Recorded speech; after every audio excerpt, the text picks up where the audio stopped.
एक ओंकार सतनाम करता पुरख निरभਉ निर्वैर अकाल मूरत अजूनी सैभंग गुरप्रसाद जप आद सच जुगाद सच है भी सच नानक होसी भी सच।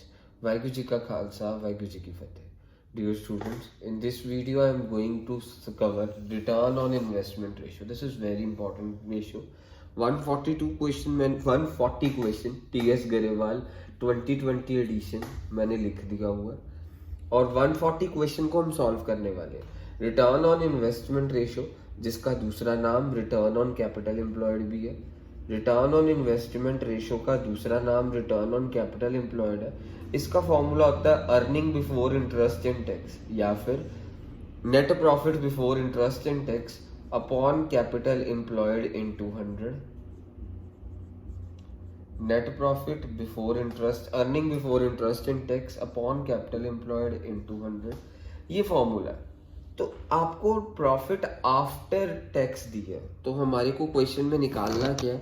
Before tax. आपको क्वेश्चन में आफ्टर टैक्स दी है तो आपको बिफोर टैक्स निकालना है, जो कि मैं इधर निकाल के दिखाने वाला हूँ। सो एक क्वेश्चन में आफ्टर टैक्स दी है तो आपको EBIT निकालना है। EBIT कैसे निकलता है? इज इक्वल टू जो net profit after interest and tax जो भी होगा उसमें इंटरेस्ट प्लस कर दे और टैक्स प्लस कर दे।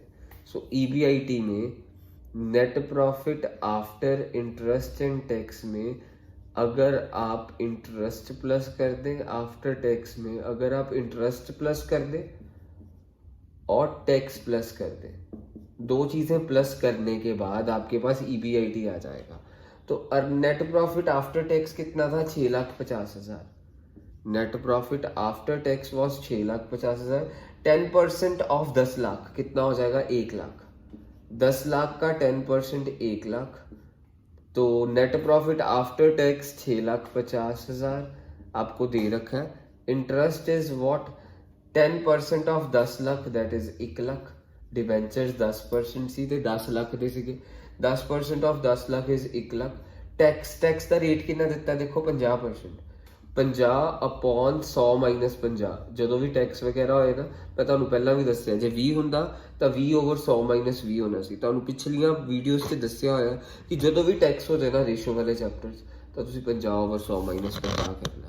ਜਦੋਂ ਵੀ ਤੁਸੀਂ ਬਿਫੋਰ ਵੱਲ ਜਾਣਾ ਹੋਏ, ਜਦੋਂ ਵੀ ਨੈਟ ਪ੍ਰੋਫਿਟ ਅਰਨਿੰਗ EBIT ਕੱਢਣਾ ਹੈ ਨਾ, ਜਦੋਂ ਵੀ ਤੁਸੀਂ EBIT ਕੱਢਣਾ ਤੇ ਤੁਸੀਂ ਟੈਕਸ ਇਦਾਂ ਹੀ ਲਗਾਉਣਾ। Means net profit before interest and tax ਜੇ ਕੱਢਣਾ, ਜੇ ਆਫਟਰ ਕੱਢਣਾ ਹੁੰਦਾ ਤਾਂ 50/100 ਹੀ ਹੋਣਾ ਸੀਗਾ, ਬਟ ਅਸੀਂ ਬਿਫੋਰ ਕੱਢਣਾ। ਜੇ ਅਸੀਂ ਆਫਟਰ ਕੱਢਣਾ ਹੁੰਦਾ ਨਾ ਤਾਂ 50/100 ਹੀ ਹੋਣਾ ਸੀ ਨੈਟ ਪ੍ਰੋਫਿਟ, ਜੇ ਆਫਟਰ ਕੱਢਣਾ ਹੁੰਦਾ। ਪਰ ਹੁਣ ਅਸੀਂ ਬਿਫੋਰ ਕੱਢਣਾ, ਆਫਟਰ ਦਿੱਤਾ ਹੋਇਆ। ਜੇ ਅਸੀਂ ਆਫਟਰ ਕੱਢਣਾ ਹੁੰਦਾ ਇਹਦੇ ਉਲਟ ਤਾਂ ਅਸੀਂ 50/100 ਹੀ ਕਰਨਾ ਸੀਗਾ। ਸੋ 50/100 ਮਾਈਨਸ 50 ਇੰਟੂ ਨੈਟ ਪ੍ਰੋਫਿਟ ਕਿੰਨਾ? 6.5 ਲੱਖ ਇੰਟੂ 6.5 ਲੱਖ ਕਰ ਦੇਵਾਂਗੇ। ਸੋ ਸਾਡੇ ਕੋਲ ਇਹਨੂੰ ਹੁਣ ਸੋਲਵ ਕਰਾਂਗੇ।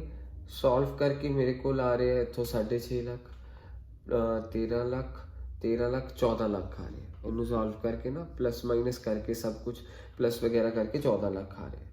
ਸੋ ਜੇ ਇੱਥੇ 20% ਟੈਕਸ ਰੇਟ ਹੁੰਦਾ ਤਾਂ 20/100 ਮਾਈਨਸ 20 ਹੋ ਜਾਣਾ ਸੀਗਾ। ਜਦੋਂ ਵੀ EBIT ਕਰਨਾ ਤਾਂ ਇਦਾਂ ਹੀ ਕਰਨਾ, ਟੈਕਸ ਇਦਾਂ ਹੀ ਕੈਲਕੂਲੇਟ ਕਰਨਾ।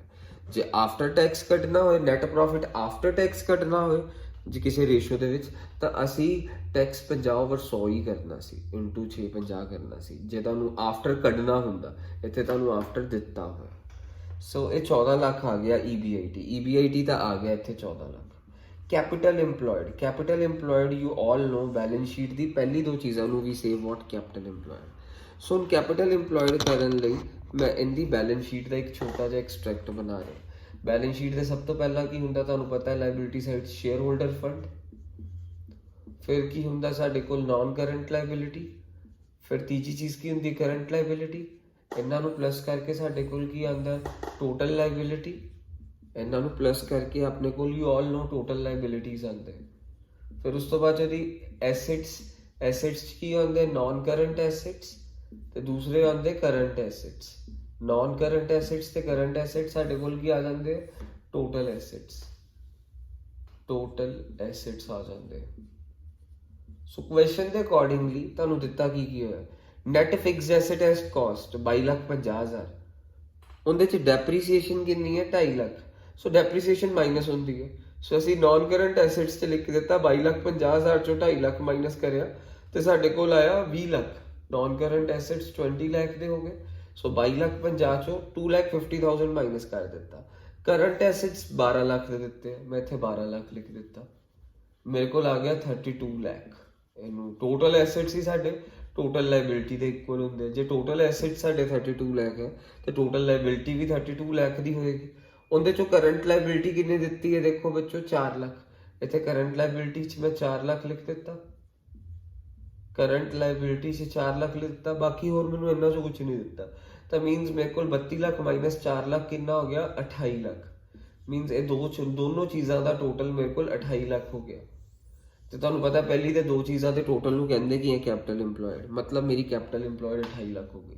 ਮੈਨੂੰ ਆ ਦਿੱਤਾ ਸੀਗਾ 20 ਲੱਖ डेप्रिसिएशन माइनस करके 20 लाख आ गया non current asset current asset 12 lakh देते हैं 32 lakh total asset total liability ਦੇ ਇਕੁਅਲ ਹੁੰਦਾ ਹੈ 32 ਲੱਖ ਤੇ ਕਰੰਟ ਲਾਇਬਿਲਿਟੀਜ਼ 4 ਲੱਖ ਦਿੱਤੀਆਂ 32 ਚੋਂ 4 ਮਾਈਨਸ ਕਰਿਆ 28 ਲੱਖ ਸੋ ਅਸੀਂ ਸਾਡੇ ਕੋਲ 28 ਲੱਖ ਇਹ ਦੋਨੋਂ ਚੀਜ਼ਾਂ ਆਈਆਂ ਸੋ ਅਸੀਂ ਲਿਖਾਂਗੇ ਕਿ 28 ਲੱਖ ਕੈਪੀਟਲ ਇੰਪਲੋਇਡ 28 ਲੱਖ ਲਿਖ ਦਵਾਂਗੇ ਕੈਪੀਟਲ ਇੰਪਲੋਇਡ 28 ਲੱਖ ਹੋ ਗਈ ਨਾ ਅਸੀਂ ਇੱਥੇ ਕੈਪੀਟਲ ਇੰਪਲੋਇਡ 'ਚ 28 ਲੱਖ ਲਿਖ ਦਿੱਤਾ ਹੁਣ ਇਨਟੂ 100 ਸੋ ਸਾਡੇ ਕੋਲ ਇਹਨੂੰ ਸੋਲਵ ਕਰਕੇ ਆ ਰਿਹਾ 50% ਕੁਐਸਚਨ ਖਤਮ ਦੈਟਸ ਇਟ